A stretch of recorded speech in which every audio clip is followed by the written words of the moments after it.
아멘. 아멘. 여러분 아멘 하고 계세요? 예. 반응이 없는 게 제가 그게 제일 그 변화인 것 같아요. 강단에서 뭔가 말할 때 아멘으로 화답하는 거, 이게 가장 현장에서의 강력함인데, 네, 아멘으로 여러분 집에서도 아멘 하시고 여기서도 아멘 하시기 바랍니다. 예, 네. 자, 우리 성도님들에게 당부합니다. 네, 지금 우리가 2주 동안 이렇게 비대면 예배로 이렇게 돌아갔는데요. 지금 교회에서 릴레이 기도를 시작하려고 합니다. 주님께서 이 마음을 주셨어요. 여러분, 우리 모두를 위한 것이고요. 또 우리 교회를 위한 것, 우리 공동체를 위한 것입니다. 주님은 뭔가 기도로 불침번을 서라고 하십니다. 계속해서 내가 교회에 와서 기도할 수 있는 시간 여러분이 각각 정해서 교회 와서 기도하시고, 그럴 때 또 여러분 자신이 지켜지고요. 우리 모두가 서로가 서로를 지켜주는 그런 시간이 될 것입니다. 여러분, 공동체는요, 우리 서로가 서로를 보호하고 지키는 거예요. 나 혼자만 살아남는 거, 나 혼자만 사는 거, 나만 생각하는 거, 그건 공동체가 아니에요. 그건 그냥 자기 혼자 살겠다라고 하는 거죠. 그러나 여러분, 자기 혼자는 살아갈 수 없는 겁니다. 주님은 우리에게 함께 서로가 서로를 위해서 기도하고 또 세워주고 그런 거. 그래서 그 서로가 연합되어진 공동체가 든든히 서는 거. 그래서 그 공동체가 하나님 나라를 지켜가는 거. 이것을 주님 원하십니다. 그러니까 성도 여러분, 릴레이 기도 또 여러분이 가능한 시간에 나오셔서 함께 기도로, 우리 모든 사역자들도 같이 합니다. 함께 해주시기를 바랍니다. 예. 그리고 또 여러분 각자 있는 곳에서 마음을 다해서 예배할 때 또 주님이 그곳에서 여러분을 만나 주시는 것을 믿으시기 바랍니다. 주님은 무소부지하십니다.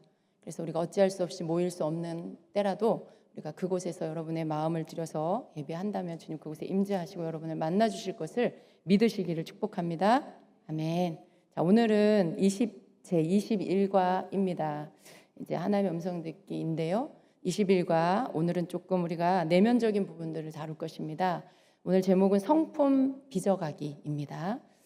우리 성품을 빚어가는 거, 은사는 어떻게 보면 성품과는 상관이 없는 것처럼 생각할 수도 있어요. 왜냐하면 내 성품으로 뭔가를 만들어내는 것이 아니라고 생각하기 때문에 그렇습니다. 그러나 은사는 잘 다듬어진 인격 위에, 성품 위에 은사가 임했을 때 그게 바르게 사용이 될 수 있어요. 건강하게 하나님이 원하시는 바른 그런 은사로 사용이 될 수 있습니다. 그래서 인격과 성품 이렇게 빚어지지 않은 상태에서 은사가 나타난다. 은사는 하나님이 그냥 주권적으로 성령님이 주시는 거니까 뭐 이렇게 성품이나 인격이 그렇게 중요할까? 그게 되어진 자만 받나? 물론 되어진 자만 받는 건 아니에요. 그러나 인격과 성품이 함께 만들어가져야 합니다. 그리고 하나님이 그것들을 훈련해 가십니다. 그래서 우리가 이 부분을 또 알아야 돼요. 그래서 우리의 인격이 참 중요하다라는 것이죠. 정말 건강한 인격에서 건강한 은사가 흘러나올 수 있다는 것입니다. 정말 좋은 주님의 성품을 닮은 그 성품에서 또 흘러나오는 게, 그 사람을 통해 흘러나온 것이 바로 주님의 성품이 흘러나오는 것입니다. 은사를 통해서. 그래서 우리는 이 부분들을 또 잘 배워야 합니다. 특별히 우리가 하나님의 말씀을 뭔가 전달한다라고 할 때 그 사람이 하는 일은요, 자기 자신의 말이 아닌 하나님의 말씀을 전달하는 거죠. 그렇기 때문에 더욱더 인격이 중요합니다. 하나님의 말씀을 대신 하는 그러한 사람, 여러분 굉장히 신중해야 되는 것이죠. 주님이 이렇게 말씀하셨어 라고 말할 때 그 책임을 자기가 져야 되는 거예요. 만일 내가 주님이 말씀하셨어 라고 하는데 그게 성경과 맞지 않을 때 굉장히 많은 사람들을 혼란스럽게 할 수 있어요. 더더군다나 지금 이렇게 굉장히 영계가 혼란스러운 이때에, 너무나 많은 미혹이 있는 이때에 어떤 사람이 너무 자기 생각이 뚜렷해가지고 자기 의견이 너무 한쪽으로 뚜렷해서 그걸 진리라고 믿을 때 그것이 주님이 말씀하셨어라는 게 거기에 붙어버리면요, 사람들이 다 속아버릴 수가 있어요. 그런데 여러분, 또 우리는 속으면 안 됩니다. 어떤 말을 들어도 하나님의 말씀과 함께 비추어서 거기에서 비껴난 것은 받아들이면 안 되는 것이죠. 그래서 우리가 인격이 참 중요한 게 그 인격 가운데 균형을 가진다라는 게 함께 포함되어 있어요. 그 인격 속에는 균형이라는 게 같이 있는 거예요. 만일 어떤 쪽으로 너무 치우쳐 있다, 그건 건강한 인격이 아닙니다. 그래서 우리가 이런 부분들의 기본적인 인격의 가장 기본적인 부분들을 먼저 알고, 내가 굉장히 좋은 그런 부드러운 그런 사람인데 어떤 부분에 대해서 너무 한쪽으로 치우쳐 있다라고 할 때는 위험한 사람이라고 생각해야 돼요. 그리고 만일 내 자신이 그렇다, 그러면 내가 그 부분들을 좀 덜어낼 줄 알아야 돼요. 그래서 우리가 이렇게 정말 균형을 잃지 않는 그런 부분들을 항상 내가 지켜가야 한다는 것입니다. 그래서 인격 훈련에 있어서 중요한 5가지 부분들을 먼저 좀 보면은요, 먼저는 가장 먼저 우리가 인격 부분에 있어서 꼽을 수 있는 부분은 겸손입니다. 성경에서는 높고자 하는 자는 낮아져야 한다라고 말씀하고 있죠. 그래서 우리는 낮아지는 법을 배워야 돼요. 우리가 항상 뭔가를 생각할 때 예수님은 어떻게 하셨을까 이 생각을 하면서 우리 행할 바를 찾죠. 예수님은 하나님이시면서 이 땅에 오셔서 고난을 받으셨습니다. 그리고 그 고난을 통해서 그 겸손의 왕으로 우리를 섬겨주시고, 그리고 그 고난을 통과하시면서 가장 고귀한 겸손을 우리에게 보여주시고, 그리고 우리가 구원 얻을 수 있는 그 길들을 열어주신 것입니다. 마태복음 23장 12절에는요, 누구든지 자기를 높이는 자는 낮아지고 누구든지 자기를 낮추는 자는 높아지리라 이렇게 말씀하죠. 내가 나를 누구든지 자기를 높이는 자는 낮아지게 된다라고 말씀해요. 여기서의 이 낮아짐은 겸손함이 아니라 높아지고자 하는 자를 하나님은 낮아져 버리게 한다는 거죠. 근데 낮아지고자 자기를 낮추는 자는 하나님이 오히려 그를 높이신다라는 것이죠. 그래서 우리는 항상 낮아지기를 추구해야 합니다. 높아지려는 게 아니라 낮아지기를 추구하는 그런 훈련이 우리 속에 계속 있어야 합니다. 여러분, 이 부분은요, 하나님이 처음에는 우리를 훈련해 가세요. 그래서 내가 자꾸 막 나를 드러내려고 하고 내가 인정받으려고 하고 그런 것들이 아직도 많이 남아 있을 때에는요, 하나님이 낮추세요. 그러니까 하나님이 낮추시는 건 내가 겸손해서 나를 낮추는 게 아니라 하나님이 막 나를 꺾으시는 거예요. 막 나를 밑으로 떨어뜨리시는 거죠. 그래서 내가 높아지려고 하고 막 내가 인정받으려고 하고 할 때마다 어떻게 되냐면 오히려 수치를 당하게 하시고, 그리고 내 체면이 구겨지게 하시고 망신스러운 일들이 생기게 하고, 인정받는 게 아니라 오히려 책망을 받는 일이 생기고 여러 가지 이런 일들이 생겨서 낮아질 수밖에 없게 만드세요. 그렇게 해서 그 속에서 깨닫게 하시죠. 교만과 겸손의 차이가 뭔지를 깨닫게 하시고, 그러한 어떤 상황 가운데서 기도로 나아가며 자기를 돌아보는 시간을 주시고, 그럴 때 하나님께서 깨닫게 하시면서 그 가난한 심령 안에서 이제 정말 겸손이 뭔지를 배울 수 있도록 하나님이 인도해 주시는 거죠. 그래서 여러분, 하나님은요, 우리 모든 믿는 자들에게, 이것은 어떤 하나님의 음성을 듣고 예언을 하는 사람뿐만이 아니라 모든 그리스도인들에게 이 인격 훈련을 다 하십니다. 그러니까 여러분이, 우리가 예수님을 믿고 하나님의 자녀가 되면 이러한 어떤 훈련의 코스를 인생 가운데 다 받게 된다는 걸 알아야 합니다. 우리는 오히려 하나님 앞에 항상 내가 추구해야 할 그 길은 사람이 생각할 때 옳은 길, 많은 이 세상에서 성공한 사람들이 갔던 그 길이 표본이 아니라 주님이 가신 그 길이 우리가 따라야 할 그 길이라는 걸 잊지 않으면 됩니다. 세상 사람들은 자기의 명성을 얻기 위해서 온갖 노력을 다 하죠. 세상 사람들은 많은 물질을 얻고 부유해지기 위해서 온갖 수단과 방법을 다 써요. 투자를 하고 투기를 하고 여러 가지 것들을 해서 돈을 많이 모으려고 하죠. 그러나 여러분, 그것은 결코 그리스도인으로서 성공하는 것은 아닙니다.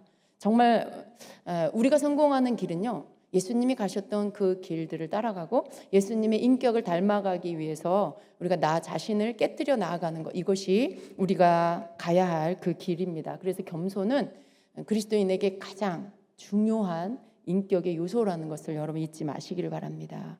두 번째는요, 순복함이에요. 순복함. 예. 여러분, 우리가 뭔가 이렇게 순복한다는 것은 나를 버리는 거죠. 나를 내려놓는 거죠. 내가 만일 많은 것을 움켜잡고 있고 내가 많은 것을 내가 놓치지 않으려고 한다라면 그러면 순복하기는 어렵습니다. 왜냐하면 내가 뭔가를 가지고 있는 지식과 내 의견과 내 뜻과 내가 원하는 것들, 내가 추구하고자 하는 것들이 다 이렇게 잘 갖추어져 있을 때 하나님의 말씀, 하나님의 뜻에 내가 아멘하기가 어려워요. 순복은 내가 가지고 있는 것들을 먼저 내려놓고 버려야 할 것들을 버릴 때 되어질 수 있는 것입니다. 내가 많은 것들을 움켜잡고 있다라고 하면 하나님께로부터 얻어야 될 것들, 하나님께로부터 배워야 할 것들을 받을 수가 없어요. 내가 움켜잡고 있는 것들을 내려놓고 버리고 할 때 하나님이 주시는 것들을 배울 수 있고 얻을 수 있고 그것이 바로 순복되어지는 길입니다. 순복은 뭐예요? 하나님 앞에 예하는 거죠. 언제나 예하는 거죠. 근데 그것이 그렇게 말처럼 쉽게 되지 않는다는 거죠. 그렇지만 우리가 그런 부분들에 있어서 더 많은 것들을 내 것을 정말 하나님의 것을 내가 얻기를 원한다 라고 하면 내 것을 내려놓고 내 것을 버릴 것은 버리고 이렇게 할 수 있어야 한다는 것입니다. 자, 세 번째는요, 부서짐이에요. 부서짐. 부서짐 하면 생각나는 찬양이 있죠. 복음성가. 예전에 다윗과 요나단이 부른 찬양인가요? 여러분 잘 여기 계시는 분들은 알 수 있겠네요. 네, 부서져야 하리, 부서져야 하리, 깨져야 하리, 깨져야 하리, 그 복음성가인데, 그런데 이 부서짐이라는 단어를 생각하면 생각나는 단어들이 견고한 진, 고집스러움, 뭐 이기심, 개인주의, 뭐 이런 것들, 욕심 이런 것들, 이런 것들을 생각하면 느껴지는 게 뭐냐하면 이런 것들은 굉장히 오랫동안 그 사람과 함께했다는 거죠, 그죠? 어떤 견고한 진이 있다, 고집스러움이 있다라고 할 때 그 단어에서 느껴지는 이미지는 뭐냐면 굉장히 그 사람 속에 오랫동안 자리 잡고 있는 그러한 성품이라는 거죠. 그런 것들을 오랜 동안 그 사람의 성품이고 그 사람의 태도로 뿌리 박혀 있는 그러한 요소들, 이런 것들 어떻게 돼요? 다 부서져야 합니다. 견고한 진 무너져야 되고 부서져야 되고요. 고집스러움 다 부서져야 합니다. 좀 내가 사람들한테, 내 주변 사람들한테 너 좀 고집스럽다라는 말을 듣는다라면 고집스러운 거예요. 그죠? 나는 그렇게 생각을 안 해도 만일 주변 사람들이 좀 너는 참 좀 고집스러운 것 같아라고 한다라면 그러면 고집스러운 거죠. 그죠? 나보다 내 옆에 있는 사람이 더 잘 아니까요. 그리고 조금 그래도 자기를 안다라고 하면 내가 좀 고집스러워라는 걸 인정할 수 있어요. 근데 그런 고집스러움이 내 안에 있다라고 하면 이건 부서져야 할 것들입니다. 여러분, 우리가 주님을 따라간다, 그리스도인이 된다라고 하는 것은요, 많은 부분에 다시 많은 것들이 파괴돼야 돼요. 파괴되고 다시 세워져야 돼요. 뽑혀지고 다시 심겨져야 되는 일들이 우리가 경험해야 될 일들입니다. 그래서 정말 주님이 원하시는 그리스도인이 된다는 건 먼저 파괴될 게 파괴되고 무너질 게 무너지고 뽑혀질 게 뽑혀지고 다시 세워지고 다시 심겨지는 이것이 우리 인생 가운데 있다라는 걸 우리가 알아야 합니다. 그래서 부서져야 할 것들, 부서짐이 되어질 때 그때 그것으로 인해서 우리 안에 주님의 인격이 세워질 수가 있습니다. 네 번째로 우리가 갖춰줘야 할 인격 가운데 종됨이 있습니다. 가장 큰 사람은요, 모든 사람을 섬기는 사람입니다. 가장 큰 사람이 지배하고 통치하는 사람 같지만 사실은 정말로 하나님 나라의 가장 큰 사람은 모든 사람을 섬기는 사람이라는 것이죠. 가장 높으신 왕이시지만 가장 낮은 종의 모습으로 오신 예수님을 생각할 때 그분은 가장 높으신 분이죠. 그런데 가장 낮은 종의 모습으로 섬기는 자로 이 땅에 오셨습니다. 바로 그 예수님의 삶이 우리에게 그것을 가르치는 것이죠. 종이 되어야 하는 것들, 빌립보서 2장 5절에서 8절의 말씀을 보면 우리 한번 같이 읽어볼까요? 너희 안에 이 마음을 품으라. 곧 그리스도 예수의 마음이니 그는 근본 하나님의 본체시나 하나님과 동등됨을 취할 것으로 여기지 아니하시고 오히려 자기를 비워 종의 형체를 가지사 사람들과 같이 되셨고 사람의 모양으로 나타나사 자기를 낮추시고 죽기까지 복종하셨으니 곧 십자가에 죽으심이라. 아멘. 예수님의 종됨에 대한 말씀, 그 말씀을 너무나 잘 나타내고 있죠. 그는 근본 하나님의 본체시나 하나님과 동등됨을 취할 것으로 여기지 아니하시고 오히려 자기를 비워 종의 형체로 사람들과 같이 되셔서 우리 가운데 오셨다라고 말씀하고 있습니다. 여러분, 우리가 이러한 부분들에 이렇게 마음에 담아야 된다라는 거죠. 다스리고 싶을 때 종이 되려고 힘써야 한다라는 것이죠. 이것이 우리의 인격이 되어져야 한다라는 것입니다. 다섯 번째로는 온유함입니다. 이 온유함, 예수님의 성품은 겸손과 온유함입니다. 이 온유함이 없다면 하나님의 뜻에 우리가 순종할 수 없어요. 온유함은 잘 길들여져서 하나님의 뜻에 내가 아멘할 수 있는, 따를 수 있는 것을 진정한 온유라고 여러분 제자훈련 시간에 배우셨죠. 그 온유함, 그냥 성품이, 성격이 부드럽다. 저 사람 되게 좀 부드럽고 유해. 단지 그걸 온유함이라고 하지 않죠. 성경적인 온유함은 하나님께 잘 기들여져서 하나님의 뜻에 언제나 아멘하고 따를 수 있는 그것이 진정한 온유입니다. 성경적인 온유. 그래서 하나님 뜻에 순종할 수 있는 거. 만약에 우리에게 온유함이 없다면 하나님의 뜻에 순종할 수 없겠죠. 그리고 사람들과 화합하고 연합됨을 이룰 수 없게 된다는 것입니다. 여러분, 많은 사람들이 있어도 그 많은 사람들이 연합이 될 수 있는 건 오직 한 가지예요. 각자의 특성과 기질과 성품을 드러내면 절대로 하나 될 수 없습니다. 그러나 예수 그리스도를 우리가 바라보며 주님이 우리에게 가르치신 것들로 우리가 같이 아멘으로 함께 가면 모든 사람들의 뜻이 하나로 연합될 수가 있는 거죠. 각자가 어떤 성격을 가졌든지 간에 하나님의 말씀을 따라 아멘하면 모두가 함께 연합할 수 있는 것이죠. 근데 그 아멘이 되는 거, 이게 온유함입니다. 거기에 내가 따를 수 있는 것, 그게 온유함입니다. 마태복음 11장 29절에 나는 마음이 온유하고 겸손하니 라고 말씀해요. 나의 멍에를 메고 내게 배우라. 그리하면 너희 마음이 쉼을 얻으리니. 예수님의 성품이 온유함과 겸손함이라는 거, 또 많은 것이 있지만 그 대표적인 성품을 우리가 늘 추구해야 합니다. 자, 두 번째로 우리가 인격과 은사에 대해서도 좀 같이 보겠습니다. 인격과 은사의 이 관계는 사실은 우리가 인격과 은사를 생각하면 별로 그렇게 큰 연관성이 있을까라는 생각을 할 수 있어요. 은사는 능력이고 성령이 각 사람에게 나누어 주시는 은사, 선물이고 그리고 또 인격은 빚어지는 거, 우리가 이렇게 어떻게 보면 오랜 시간을 거쳐서 내가 이렇게 만들어지는 거고 어쩌면 또 어떤 부분들은 또 타고나는 부분도 있고 이렇게 생각할 수 있어요. 그래서 이것이 무슨 이렇게 크게 연관성이 있다고 생각하지 못할 수 있는데요. 그런데 우리가 이런 생각에 대해서 조금 좀 은사와 인격에 대해서 아까 제가 초반에 설명을 드렸지만요, 굉장히 연관성이 있고 밀접한 관계가 있다는 걸 이해해야 합니다. 그리고 또 한 가지 오해는 사람들이 이런 생각을 해요. 많은 은사가 있는 사람을 볼 때 은사가 없는 사람들이 그 은사 있는 사람들을 볼 때 이런 생각을 해요. 그냥 누가 그렇게 가르쳐주지도 않았는데 저 사람은 은사가 있으니까 인격도 좋을 거야 라는 생각을 그냥 해버려요. 자동적으로. 여러분도 한번 생각해 보세요. 그러지 않았나요? 여러분 주변에 만일 은사자가 있었다라면 여러분 그냥 누가 그걸 말해주지도 않았지만 은사 있는 사람에 대해서 저 사람은 당연히 나보다 낫고 모든 면에서 갖추어졌고 성품이나 인격이 잘 갖추어졌을 거야. 심지어 어떤 생각까지 하냐면 저 사람은 예수님 같을 거야. 이런 생각까지 한 사람도 있어요. 근데 여러분 이건 굉장한 오해입니다. 이런 생각은 바르지 않습니다. 이 은사와 인격, 이것은 은사는요 사실은 인격이 갖추어지지 않아도 받을 수가 있어요. 심지어 교회를 다닌 지 정말 몇 달밖에 되지 않은 사람에게도 방언이 임할 수 있고요, 예언이 터질 수 있어요. 환상이 열릴 수 있어요.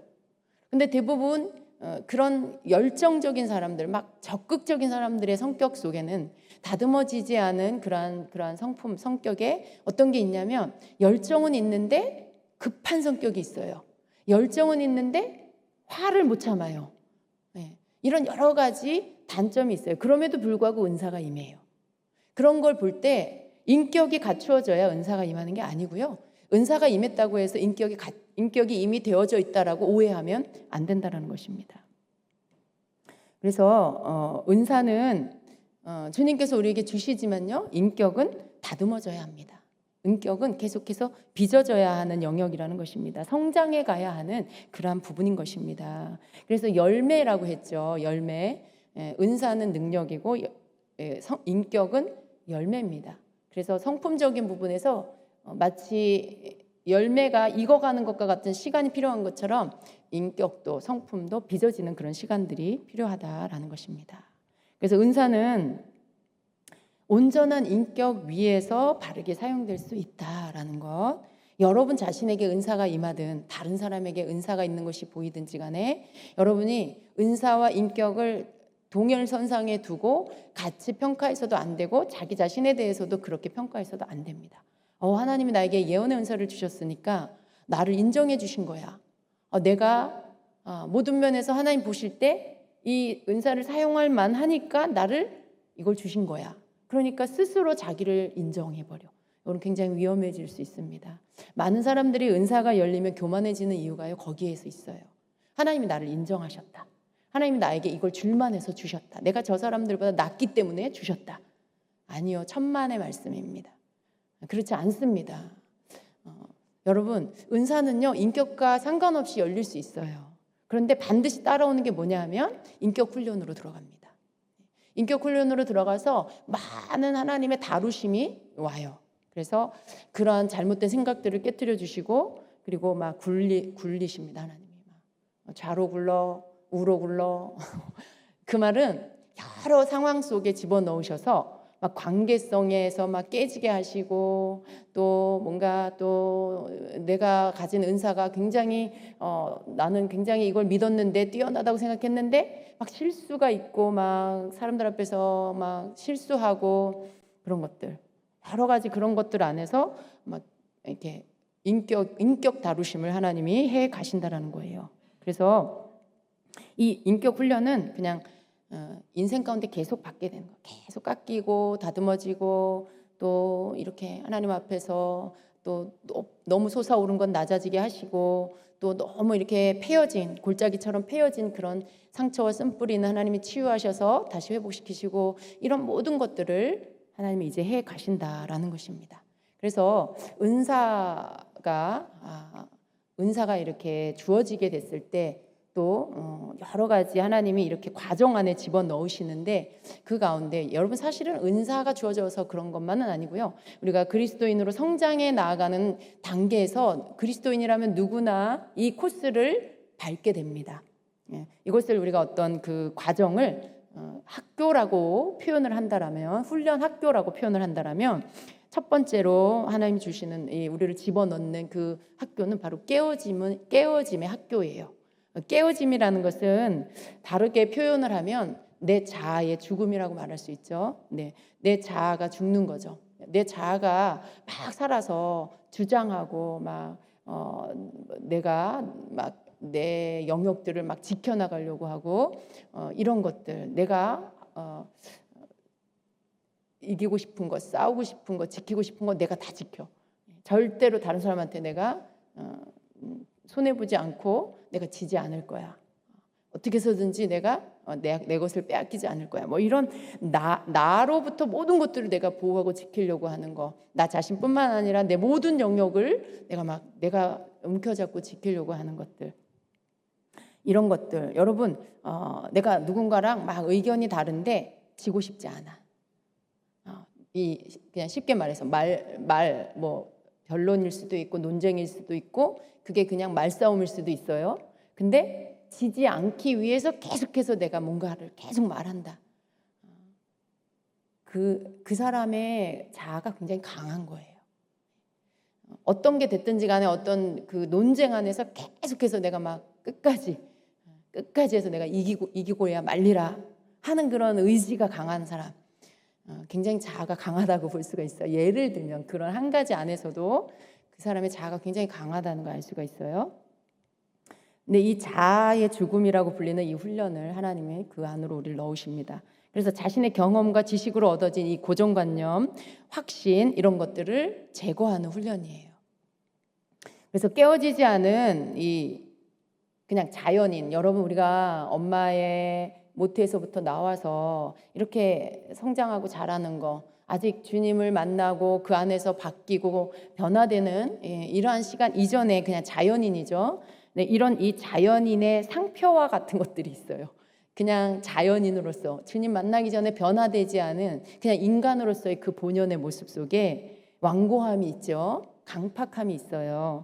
그리고 또 굉장히 날카로움이 있어요. 근데 이런 것들이 이 깨어짐의 학교를 거침으로써 깨지고 또 그런 모습은 점점 사라지게 된다라는 것입니다.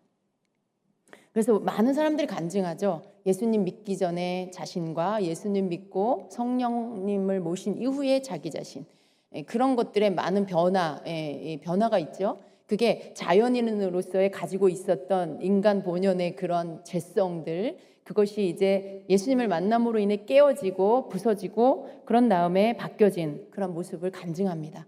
근데 이 깨어짐의 학교를 우리는 다 통과해야만 한다라는 거예요. 근데 여기에서 이제 막 고집 부리고 자기 자아의 죽음을 막 허락하지 않고 그러면 어떻게 되냐면 이 시간이 길어져요. 이 깨어짐의 학교에서의 훈련이 굉장히 길어지고 굉장히 고난이 길어지고 고통스러운 시간을 보내게 됩니다. 굉장히 힘든 시간들.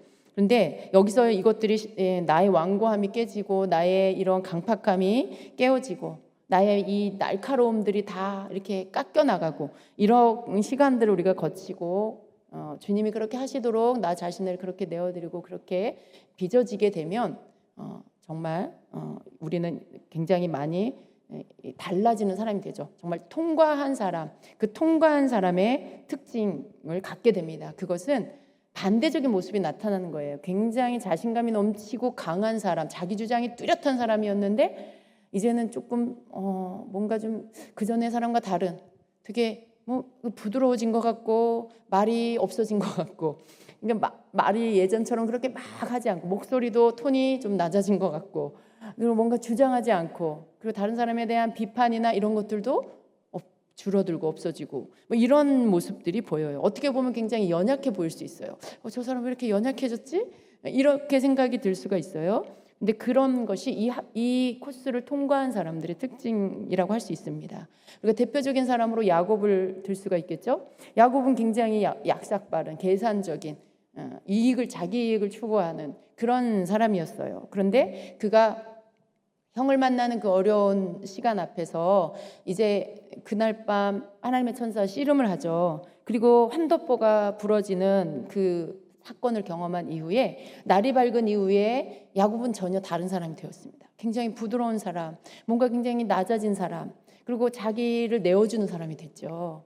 그 전날과는 전혀 다른 그런 모습으로 갑니다. 어떻게 해서든지 자기가 살아남으려고 자기 가족들을 다 1진, 2진, 3진으로 하고 자기가 맨 뒤에 있다가 그날 밤을 보낸 다음 환도뼈 한번 부러지고 나서 자기가 맨 앞으로 갑니다. 자기가 희생하기를, 자기가 뭔가 책임지기를 감수하는 사람으로 바뀌어버렸어요. 여러분 그런 모습들, 뭔가 부드러워지고 유해진 모습으로 바뀌는 것, 좀 뭔가 낮아진 모습으로 바뀌는 것, 이러한 것들 겉으로 보기에 사실은 되게 약해진 것 같지만요, 내면이 강한 사람이 되어지는 것입니다. 이 깨어짐의 학교를 통과하고 나면 굉장히 내면은 강하고 바깥에서의 모습은 부드러워지는 이러한 모습으로 바뀌어지게 되는 것입니다. 그래서 이 과정을 거치게 되면 이제 이 사람은 굉장히 다른 사람에 대해서 날카로운 게 아니고요, 민감해집니다. 그래서 그 민감함 속에는 다른 사람을 살펴요. 다른 사람의 필요가 뭔지를 살피고 또 그들을 돕고자 하는 그런 마음이 일어나고 남의 일에 무관심했던 그런 사람이 이제는 다른 사람을 사랑으로 대하게 됩니다. 그리고 다른 사람들과 좀 개인주의 였던 그런 사람이 연합하고 같이 협력하는 이러한 모습으로 점점 바뀌어지게 됩니다. 독단적인 어떤 고집을 가지고 있던 그런 모습이 이제는 그런 고집을 부리지 않고 서로 협력해서 일을 성취해가는 것들을 할 줄 아는 사람으로 바뀌어지게 됩니다. 그래서 여러분, 만약에 아직도 내가 교회를 다닌 지 오래됐는데 나는 그러한 일에 있어서 나는 내 주장, 내 고집, 내가 옳다고 생각하는 거 그거에 여전히 내가 가지고 있어. 그러면 아직 덜 깨진 거예요. 우리는 이런 부분들에 있어서 내가 어떤지를 어떻게 내가 측정할 수 있을까요? 이런 특징들을 보면서 나는 어떠한가를 생각하면 내가 정말 주님 안에서 깨어졌는지 아니면 깨지다 말았는지 아니면 여전히 하나도 안 깨졌는지 이런 것들을 알 수 있어요. 어떤 사람은 조금 깨졌는데 다 깨졌는 줄 착각하고 할 수 있어요. 이제 조금 깨졌는데 근데 나는 깨졌어 이렇게 생각하는 사람이 있는데 우린 그런 우리 스스로 우리 자신에 대해서 착각하면 안 돼요. 여러분, 착각은 자유지만요.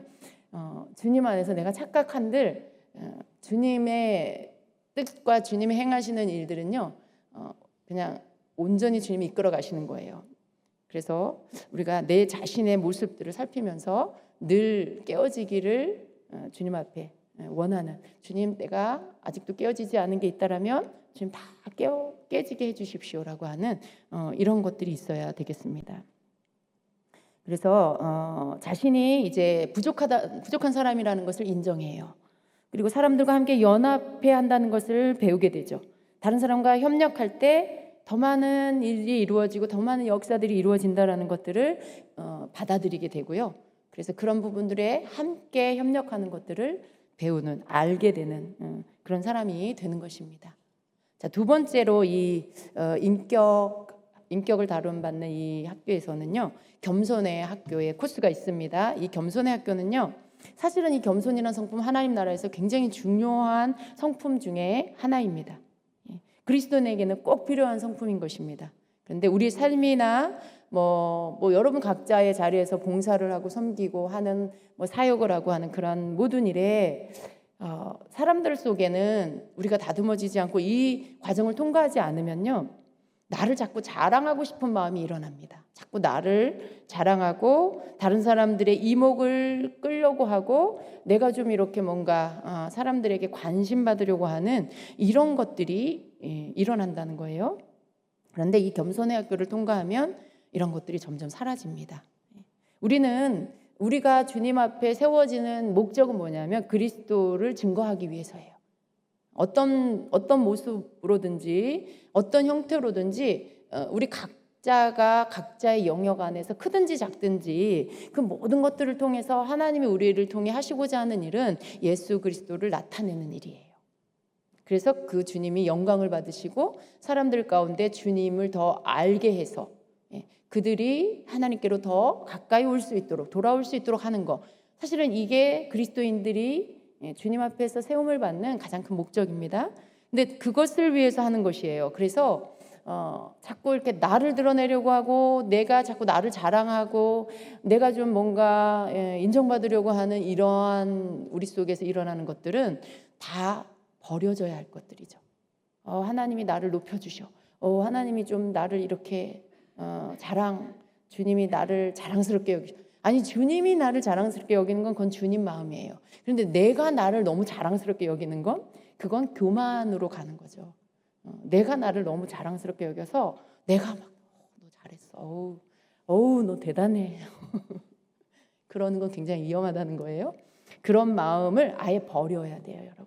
사단은 항상 사람들을 넘어뜨릴 때 항상 나를 부추겨요. 네가 했어, 네가 잘한 거야. 네가 이렇게 실력이 좋아. 네가 이렇게 뛰어나. 너 대단해. 이러면서 우리를 이렇게 충동질하죠. 스스로 우쭐거리게 만들려고, 스스로 교만해지게 만들려고 하죠. 절대 여러분 거기에 넘어지면 안 됩니다. 그냥 항상 겸손하기 위한 이 부분들을 그냥 여러분 쭉 가시면 돼요. 항상 나를 부인하는 거, 주님을 높이는 거, 이게 여러분에게 습관처럼 되어 있으면 절대로 넘어지지 않아요. 사단이 여러분을 속일 수가 없어요. 너무 잘 분별이 되거든요. 나를 높인다 아니잖아. 주님이 높임을 받으셔야 되는데 나를 높여. 지금 내 안에서 들려오는 어떤 생각이 그 용어가 나를 높이는 용어야. 그럼 바로 여러분 분별할 수 있잖아요. 내가 잘한 게 아니야. 주님이 하게 하신 거야. 야, 네가 영광 받아. 영광은 주님만 받으시는 거야. 여러분 언제든지 이렇게 말할 수 있겠죠? 그리고 그 생각을 물리칠 수 있겠죠? 그렇게 하실 수 있어야 한다는 것입니다. 왜냐하면 하나님은요, 교만한 자를 물리치시고 겸손한 자에게 은혜를 주신다라고 야고보서 4장 6절에 말씀하고 있습니다. 네, 그래요. 그래서 우리가 항상 교만하지 않기를 힘써야 되고요. 교만이 내 속에서 일어나지 않기를 항상 내 스스로가 주의를 해야 한다라는 것입니다. 아무리 잘하고 힘쓰고 수고하고 애써도 내가 끝에 가서 그 영광을 내가 받고 교만이 들어와서 나를 높여버리면요, 그게 다 와르르 다 무너져. 아무것도 아니에요. 내 수고가 헛된 게 되어버리는 거예요. 그래서 오히려 그 시작점보다 더 나쁜 상태로 가버리는 거죠. 왜냐하면 하나님은 교만한 자를 물리치시고 겸손한 자에게 은혜를 주시기 때문에 그렇습니다. 하나님이 얼마나 교만을 싫어하시고 얼마나 겸손한 자를 사랑하시는지를 우리가 이렇게 가슴에 딱 박아놔야 돼요. 그래서 겸손한 사람은요, 자기를 드러내는 일을 포기해야 돼요. 그걸 그냥 여러분 마음에 이렇게 두지 마세요. 자기를 드러내고자 하는 내가 참아야지, 그런 생각도 하지 마시고 그냥 버려버리세요. 내가 좀 나를 막 드러내고 싶어. 여기서 내가 10%만 나를 드러내고 90% 주님께 영광 돌리자.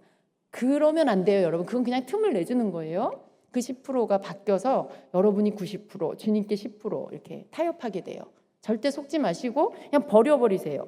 내가 나를 좀 드러내고 싶은 어떤 조그마한 생각조차도 다 그냥 버려버리면, 거절해버리면 여러분 절대 넘어지지 않습니다. 그래서 하나님께서 여러분을 어떠한 자리에 있게 두시든지, 그 자리가 사람들이 알아주는 자리든지 뭐 알아주지 않는 자리든지, 목사님이 알아주는 자리든지 알아주지 않는 자리든지 상관하지 말고 주님이 여러분에게 교회를 통해서 또 주님이 여러분에게 사회적 그 어떤 위치의 자리에 있게 하시든지 그 자리에서 여러분 그냥 주님께 충성하세요. 그냥 여러분 맡은 자가 구할 것은 충성이에요. 맡은 자가 구할 것이 영광이 아니에요. 맡은 자가 구할 것이 나를 드러내는 내가 좀 높아지는 그게 아니에요. 맡은 자가 구할 것은 그냥 충성입니다. 그것만 하시면 되는 것이에요. 나머지 여러분에게 상을 주시든지 여러분을 높이시든지 여러분을 어떻게 하시든지 그건 주님이 알아서 하실 일이고, 내가 해야 할 건 그냥 주님께 충성하는 것입니다. 그래서 여러분의 위치에서 충성하시면 됩니다. 그것이 겸손입니다. 이것은 또 내가 다른 사람하고 이렇게 비교하는 거, 이걸 하지 않는 거예요. 많은 사람들이 자꾸 비교해요. 정말 비교하죠. 저 사람이랑 나랑, 특별히 뭐 그게 여러분하고 대등한 비슷한 위치에 있는 그런 사람이라면 뭔가 자꾸 나도 모르게 비교하게 되죠. 근데 이 비교의식을 버려야 됩니다. 이 비교의식을 버리지 않으면요, 계속 여러분 자꾸만 내가 경쟁하게 되고요. 그 경쟁 안에는 뭐가 있냐면 내가 쟤보다 더 잘할 거야, 내가 쟤보다 더 인정받을 거야, 이런 것들이 계속 있게 돼요. 그러면 여러분 그것은 곧 나를 교만케 하는 걸로 이어집니다. 이 비교의식은 하나님이 주시는 게 아니에요. 하나님은 우리 각 사람을 다 각자 다르게 만드셨고요. 세상에서 유일하게 하나밖에 없는 존재예요. 여러분하고 똑같이 생긴 사람, 똑같은 성격 한 사람도 없습니다. 심지어 쌍둥이로 이렇게 같이 태어난 일란성 쌍둥이도요, 똑같지 않아요. 자세히 보면 다르게 생겼어요. 하나님은 똑같이 모든 걸 똑같게 그렇게 만든 사람이 없어요. 우리는 이 땅에서 하나님이 오직 한 사람씩으로만 존재하도록 아주 특별한 그런 존재로 우리를 만들어 주셨어요. 그래서 하나님은 우리가 비교하는 걸 원치 않으십니다. 자꾸 비교하는 의식이 든다. 그건 누가 준 거냐면 마귀가 여러분에게 주는 거예요. 마귀가 여러분에게 집어넣어 주는 그 비교 안에 열등의식이 있어요. 그리고 그걸 뒤집으면 거기에 우월감이 있어요. 우월감과 열등감은 동전의 양면과도 같은 거예요. 그래서 내가 열등감을 느낀다 그러면 이 사람이 잘 되면 우월감을 가져요. 그래서 이 두 가지가 사실은 다 같이 버려져야 할 것들이라는 거죠. 사실은 이 열등감도 교만에서 온다는 걸 우리가 알아야 합니다. 네, 열등감. 내가 잘하고 싶은데 못하니까 열등감을 느끼는 거예요. 잘하고 싶은 마음은 좋지만 누구보다 잘하고 싶어, 쟤보다 잘하고 싶어, 내가 제일 잘하고 싶어. 이건 굉장한 교만이 된다는 거죠. 여러분, 하나님께서 우리에게 각자 주신 분량이 달라요. 그리고 영역이 달라요. 어떤 사람은 이런 영역에서 잘하고 나는 저런 영역에서 잘하는 거죠. 어떤 애는 전교 1등을 하는데 나는 꼴등을 해. 근데 나는 아주 운동을 잘해. 여러분, 하나님이 주신 영역이 다른 거예요. 그러니까 부모님들도요, 아이들에게 한 가지 기준만을 놓고 그걸 가지고 비교하거나 그걸 가지고 이 아이의 가치를 이렇게 정하지 말아야 합니다. 아이들에게 생기는 열등감이나 우월의식은 대부분 부모가 그렇게 만드는 거예요. 그냥 그 아이 자체를 존중해주면 아이들이 그런 의식이 생기지 않을 것입니다. 근데 부모가 너네 형은 공부 잘하는데 너는 왜 못하니? 너네 누나는 1등 했는데 넌 3등이 뭐야? 2등이 뭐야? 여러분, 2등, 3등도 너무 잘한 건데 1등 못했다고 이걸 인정해주지 않는 부모님, 그러면 안 되는 거죠. 그냥 그 아이는 그 아이대로, 이 아이는 이 아이대로 칭찬하고 격려해 주는 게 필요한 거예요. 비교하는 의식은 하나님 주시는 것이 아닙니다.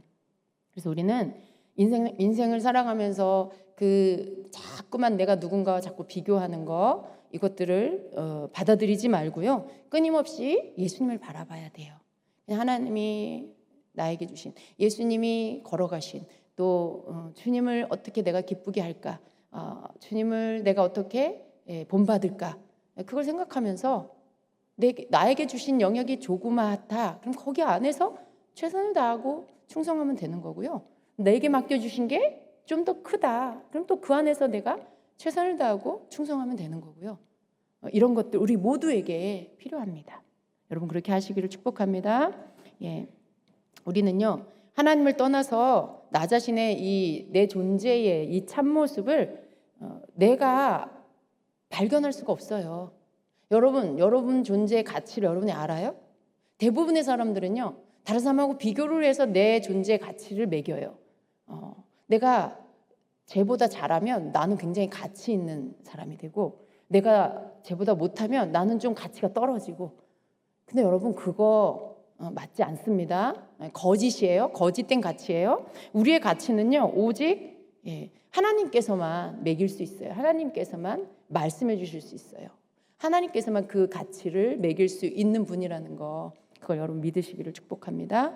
자, 세 번째로 우리가 통과하는 이 인격 훈련의 학교는요, 내 속에 있는 화를 다스리는 학교입니다.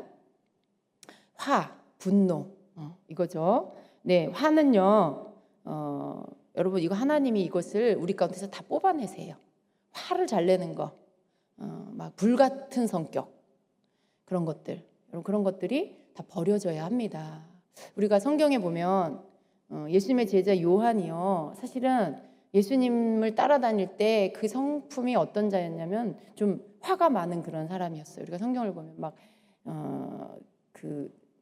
예수님 하늘에서 불이 내리게 해서 저 사람들을 막 다 멸하리까 막 그런 말을 하고, 또 그런 것들, 어떤 그 성격이 막 나오는데요. 나중에 그 요한이 어떻게 돼요?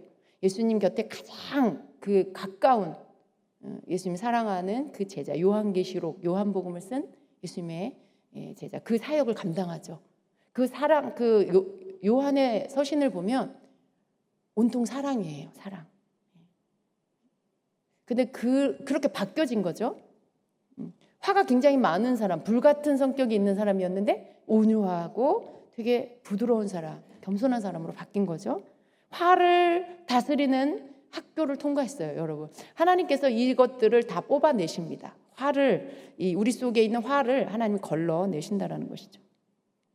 우리는 우리 안에 화를 내는 요소들을 이렇게 다스릴 줄 알아야 돼요. 하나님이 이걸 다루실 때 이걸로 인해서 내가 많은 넘어짐과 고통을 겪게 되는 일들을 경험하게 하십니다. 여러분, 화를 이렇게 쏟아보신 적 있어요? 화를 쏟아버리고 나면 오게 되는 결과물이 뭐죠? 여러분, 교회에서 막 열심히 예배드리고 은혜 받고 막 집에 갔어요. 근데 화나는 일이 생겼어. 그래서 화를 다 쏟아버렸어. 화를 막 쏟으니까 받은 은혜도 다 쏟아버리고 주님이 나에게 주신 이 평강과 기쁨과 이런 자유함 이런 게 다 사라져버리고 화를 쏟으면서 하나님께로부터 받은 모든 좋은 것들, 위로부터 받은 것들도 다 쏟아버리게 되죠.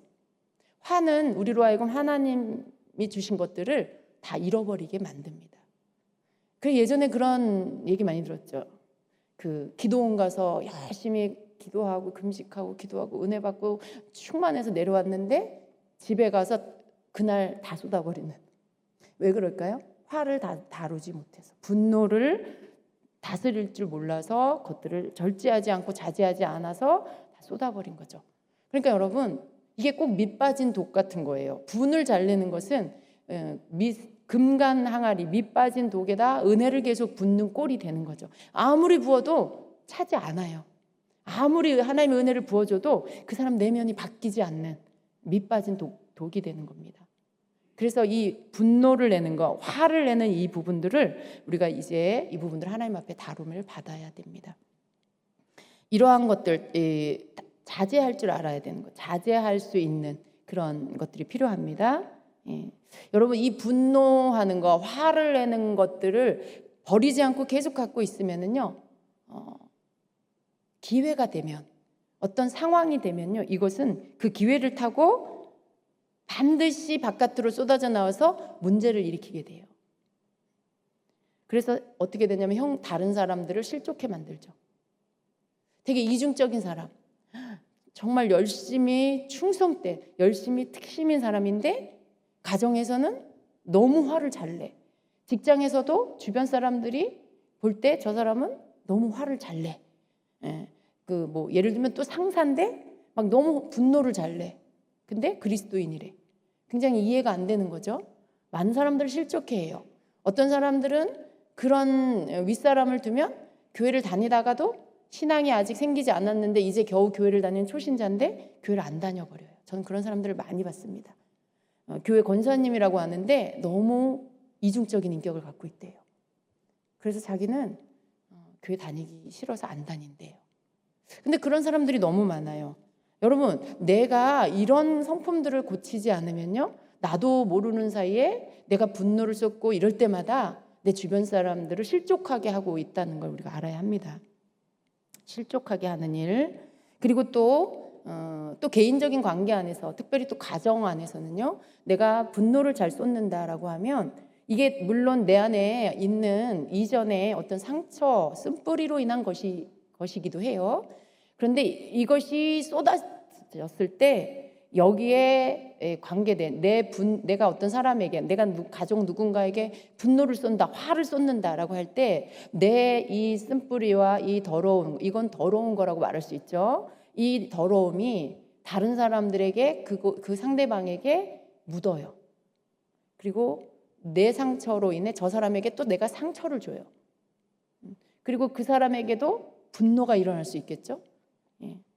분노가 이렇게 나로부터 다른 사람에게, 이 상처로부터 출발된 분노가 쓴뿌리로 인한 이 분노를 쏟음으로 인해 또 다른 가족들에게 그것을 또 주는 거예요. 더럽힘을 입히는 거예요. 굉장히 안 좋은 거죠. 그럼 이런 것들을 우리가 하지 말아야 하는 일인 것입니다. 내가 좋은 것을 줘야죠. 그죠? 내 자녀들에게 은혜를 주고, 내 자녀들에게 힘을 주고, 내 가족들에게 위로를 주고 소망을 줘야 되는데, 내 자녀들에게 쓴뿌리로 인한 더러운 것들을 입히고 상처를 주고 인격을 망가뜨린다면 그건 정말 불행한 일이잖아요. 여러분, 우리가 그런 사람이 돼서는 안 됩니다. 우리는 항상 주님으로부터 받은 좋은 것들을 줄 수 있는 그런 통로가 되어야 합니다. 그래서 히브리서 12장 15절에 보면 이런 말씀 있죠. 너희는 하나님의 은혜에 이르지 못하는 자가 없도록 하고 또 쓴뿌리가 나서 괴롭게 하여 많은 사람이 이로 말미암아 더럽게 되지 않게 하며 라고 말씀해요. 그러니까 이러한 것들이 우리 속에서 다른 사람들을 또 더럽힌다는 걸 우리가 알아야 합니다. 그러니까 우리는 이 화를 뽑아버려야 돼요. 분노하는 이런 것들을 우리가 버려야 합니다. 그리고 이러한 부분들에 있어서 내가 나를 이렇게 절제하고 다룰 줄 아는 그런 사람이 되어야 합니다. 야고보서 1장 19절 20절에는 내 사랑하는 형제들아 너희가 알지니 사람마다 듣기는 속히 하고 말하기는 더디하며 성내기도 더디하라. 사람이 성내는 것이 하나님의 의를 이루지 못함이라 라고 말씀하고 있습니다. 성을 내는 거, 화를 내는 게 하나님의 의를 이루지 못한다라고 말씀합니다. 그래요. 상처받은 사람은 다른 사람에게 또 상처를 줘요. 은혜 받은 사람은 다른 사람에게 은혜를 주죠. 사랑을 부음받은 사람은 다른 사람에게 사랑을 줍니다. 근데 상처를 갖고 있는 사람은 다른 사람에게 상처를 주기가 쉽다라는 거예요. 그래서 이렇게 화를 다스리는, 화를 다루는 이 하나님의 이 과정을 통과함으로 인해서 이 화를 하나님께서 버릴 수 있도록 여러분의 인격을, 그 인격을 다듬어 주신다라는 것입니다. 하나님은 사랑할 수 없는 것을 사랑하게 하시고 또 가치 없는 것을 귀하게 여기도록 하는 이 훈련을 시키신다는 거예요. 그래서 인격 훈련을 받는 사람은요, 그 삶 속에서 화를 내야 할 환경을 무수히 또 만나게 돼요. 내 안에 화가 있는데 화를 내고 싶은 환경을 계속 만나게 된다는 거예요. 근데 그때마다 화를 계속 낸다. 그럴 수 없겠죠. 하나님의 다루심은요, 화를 내므로 인해 많은 것들을 경험하게 돼요. 내가 하나님 주신 은혜를 다 쏟아버렸구나. 내가 하나님이 이렇게 나에게 주신 은사와 하나님이 주신 이 좋은 하나님의 마음들이 다 쏟아지고 없어졌구나. 그런 것들을 이렇게 경험하는 거. 좋았다가 자기가 화를 내므로 실패하고, 좋았다가 하나님께로부터 주님의 임재로부터 내가 분리되고, 좋았다가 관계가 회복됐다가 화를 내므로 인해 관계가 깨져버리고, 이런 것들을 경험하면서 어떻게 될까요? 자기가 화를 내는 것들을 고쳐야 하고 버려야 한다는 것을 배우게 되죠. 그렇게 하나님께서 그 환경 가운데서 이제 다루시고요. 그리고 이제 그것들을 하나님 앞에 맡기고, 그리고 회개하며 그 부분들을 스스로 하나님의 은혜를 구하면서 해결하는 방법들, 그리고 그것들을 내가 절제하는 방법들을 하나님이 주신다는 거죠. 다른 사람에게 사과하고 용서를 구하고. 여러분, 화를 냈는데 그 다음 날이 돼도 시간이 지났는데 사과를 안 해. 자기가 잘못했는데 자고 일어나니까 좀 미안한 마음이 들기도 하고, 내가 좀 너무 심했나? 속으로 그렇게 느끼는데 정작 가족에게 사과는 안 해. 그냥 좀 멋쩍으니까 그냥 이렇게 말하면서 지나가. 두리뭉실. 여러분, 우리 결혼하지 않은 형제님들 절대 그러면 안 됩니다. 우리 자매님들도 그렇고, 여러분, 가족 간에 내가 뭔가를 잘못했으면요, 언제나 사과를 하세요. 자녀에게도 미안하다고 말할 수 있는 부모가 돼야 돼요. 잘못했으면 미안하다고 사과해야죠. 그 마음에 상처가 있어요. 화를 내므로 인해 상처를 받았는데 사과하고 용서를 구하지 않으면 상처가 치유되지 않아요. 시간이 지나고 내가 아무리 맛있는 걸 사주고 용돈을 주고 그렇게 한다고 해서 그 상처가 치유되지 않아요. 미안하다고 사과하고 용서를 구할 때 그 상처가 치유됩니다. 그래서 화를 잘 내는 사람은요, 이런 것들도 이제 배워야 돼요. 하나님의 은혜를 내가 잃어버리지 않기 위해서 내가 화를 냈어. 그건 잘못한 거죠. 실수한 거죠. 용서를 구하는 법. 또 누군가를 내가 용서해야 할 그런 일들이 나에게 내가 용서해야 될 일들도 있겠죠. 다른 사람에게 용서를 구할 줄 모르는 사람은 내가 다른 사람을 용서하는 것도 잘 못해요. 그러나 이 두 가지가 자연스럽게 잘 되는 사람이 되어야 합니다. 그래서 여러분, 부부 사이에도 잘못한 게 있으면 사과하세요. 남편은 아내에게 미안하다고 말하고요. 아내가 남편에게 잘못했으면 남편에게 미안하다고 말하는 그런 부부가 되셔야 합니다. 부모가 자녀에게 실수하고 잘못했으면 미안하다고, 아들아 미안하다, 엄마가 아빠가 너한테 이렇게 화내고 너무 심하게 말했구나. 내가 먼저 너한테 네 의견을 물어보지 못했구나. 엄마가 너무 감정적으로 대했구나. 미안하다. 이렇게 말할 수 있어야 돼요. 그럴 때 여러분 가정에 마귀가 틈타질 않아요. 아이들이 방황하지 않습니다. 그 마음이 가정을 떠나지 않아요. 그런 것들, 우리가 건강한 그리스도인의 인격이 형성이 되면 가정이 지켜집니다. 가정이 건강하게 성장하게 된다는 것입니다. 자, 그리고 이제 네 번째로 관계성의 이 부분들을 하나님 다루십니다.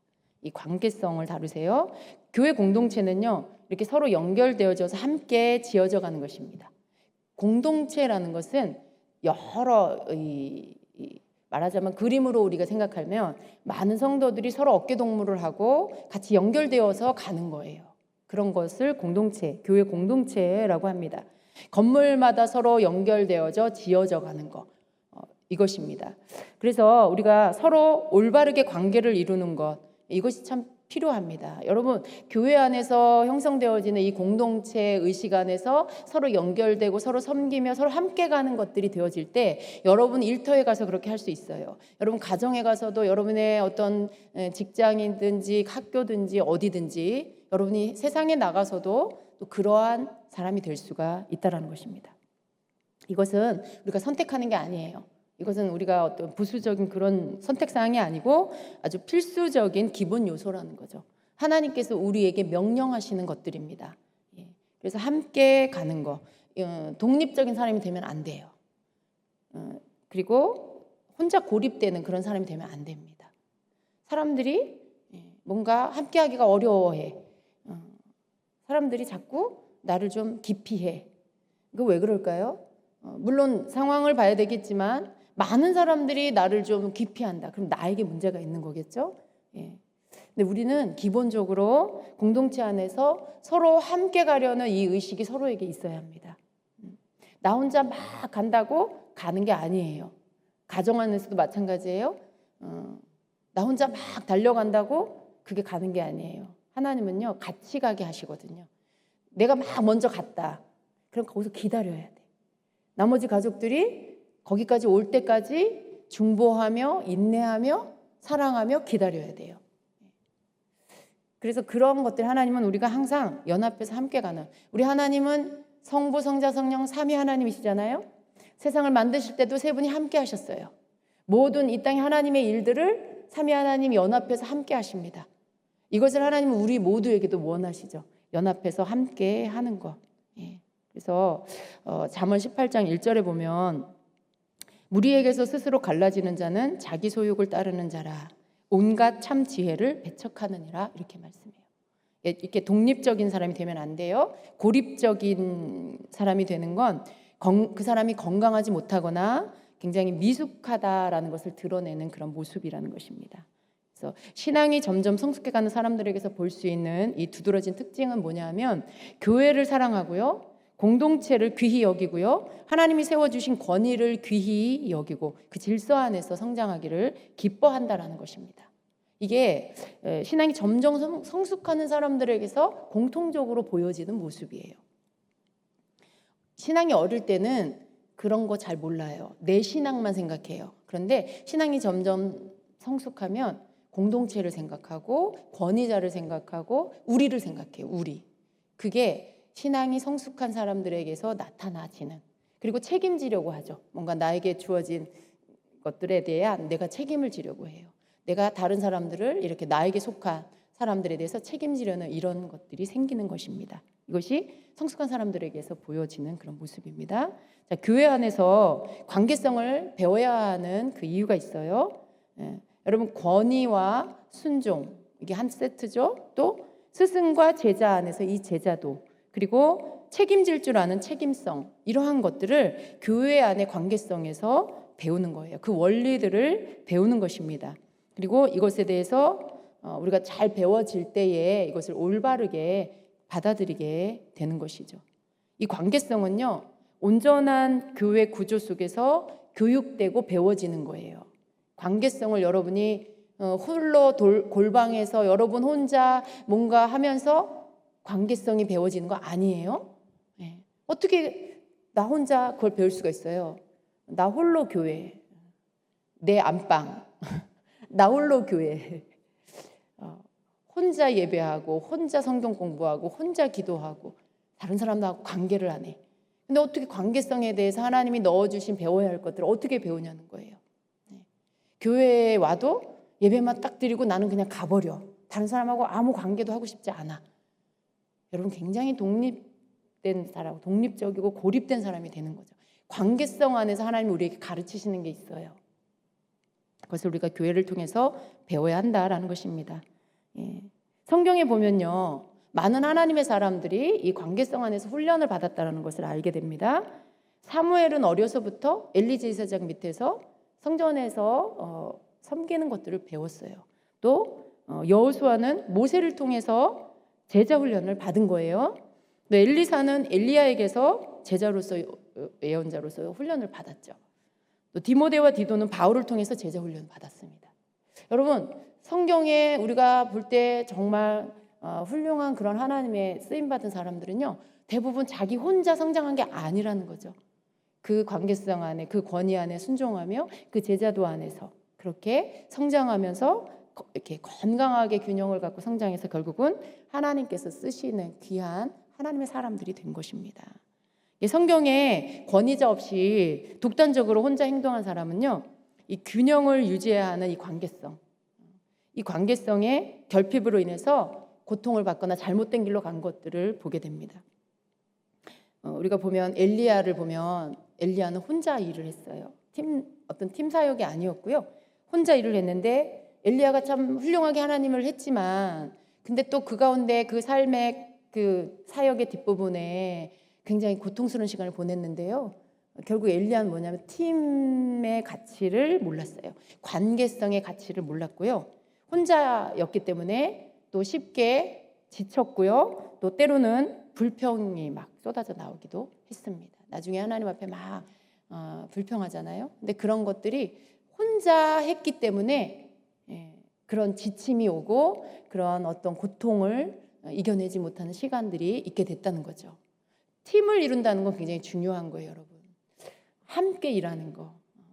교회 안에도 목사님, 저하고 김 목사님도 팀이고요. 또 우리와 우리 부교육자들도 함께 팀이고요. 또 우리 모든 팀 안에서 또 리더로 일하시는 우리 성도님들과 함께 또 팀이에요. 또 우리 찬양팀과 함께 팀이고, 찬양팀은 찬양팀으로서 연합의 한 팀이고, 또 교회와 연결돼서 한 팀이고, 중보팀도 방송팀도 또 모든 봉사팀, 예배팀 다 팀이 있죠. 그 팀과 함께 서로 분담해서 주님의 일을 하면서 더 견고해지는 거죠. 만일 혼자 뭔가를 하면 굉장히 지치고 힘들고 외롭다라는 것입니다. 그래서 이 팀이 굉장히 중요합니다, 여러분. 그래서 우리가 이 관계성을 잘 배워야 돼요, 여러분. 누구와도 잘 좋은 관계를 맺는 자가 되세요. 누구하고도 연합할 줄 아는 그런 자가 되기를 축복합니다. 특별히 교회 안에서 여러분과 좀 다른 사람하고도 관계를 할 줄 아는 사람이 돼야 돼요. 이 사람은 나하고 생각이 틀려. 이 사람하고는 내가 말이 안 통해. 그러면 여러분 그 사람하고는 내가 관계를 할 수가 없잖아요. 근데 우리는 서로 다름을 인정하고요. 그리고 서로 다르게 생각할 수 있어요. 서로 추구하는 게 조금 성격이 다를 수 있고 기질이 다를 수 있어서 조금 이렇게 관심 갖는 게 다를 수 있고요. 여러 가지 의견이 다를 수 있지만 그냥 다른 것을 인정한다라면 함께 갈 수가 있습니다. 특별히 교회 안에서 서로 다른 것 때문에 부딪히지 마시고요. 서로 맞출 줄 아는, 서로가 서로를 존중하고 이렇게 섬기고 맞출 줄 아는 그러한 인격을 우리가 가져야 되겠습니다. 아멘. 저랑 김 목사님도 서로 꼭 100% 잘 맞는 건 아니에요. 서로 다른 게 있어요. 모든 부분은 서로 달라요. 그죠? 왜 이렇게 나는 나랑 안 맞는 사람을 만났을까? 이렇게 생각해요, 처음에는. 근데 나중에 보면 모든 부분은 너무 상반된 사람을 만나고 있다는 걸 알게 돼요. 나랑 비슷한 사람 만나는 부부 전 별로 못 봤어요. 너무 달라요. 너무 다른 사람을 하나님이 짝지어 주시고요. 거기에서 부딪히고 막 그러면서 서로 다름을 알게 하시고 서로 다름이 보완된다는 걸 알게 하시고 함께 존중하면서 가는 법들을 알게 하세요. 근데 이 관계가 모든 활동의 영역에 만나지는 모든 관계에서도 동일한 원리로 적용된다는 것을 우리가 배워야 돼요. 그러니까 여러분 너무 다른 사람을 어디에서든지 만나게 될 때 그것 때문에 고통스러워하지 마시고 그 부분의 다름을 그냥 인정하고 함께 가는 법을 하나님 앞에 배우시기를 바랍니다. 그럴 때 사람을 얻게 되고 영혼을 얻게 되고요. 연합하면서 함께 보완해가는 서로가 각자가 잘하는 부분들이 서로 보완되어져서 서로 윈윈할 수 있는 팀이 된다는 걸 기억하시기를 바랍니다. 아멘. 예.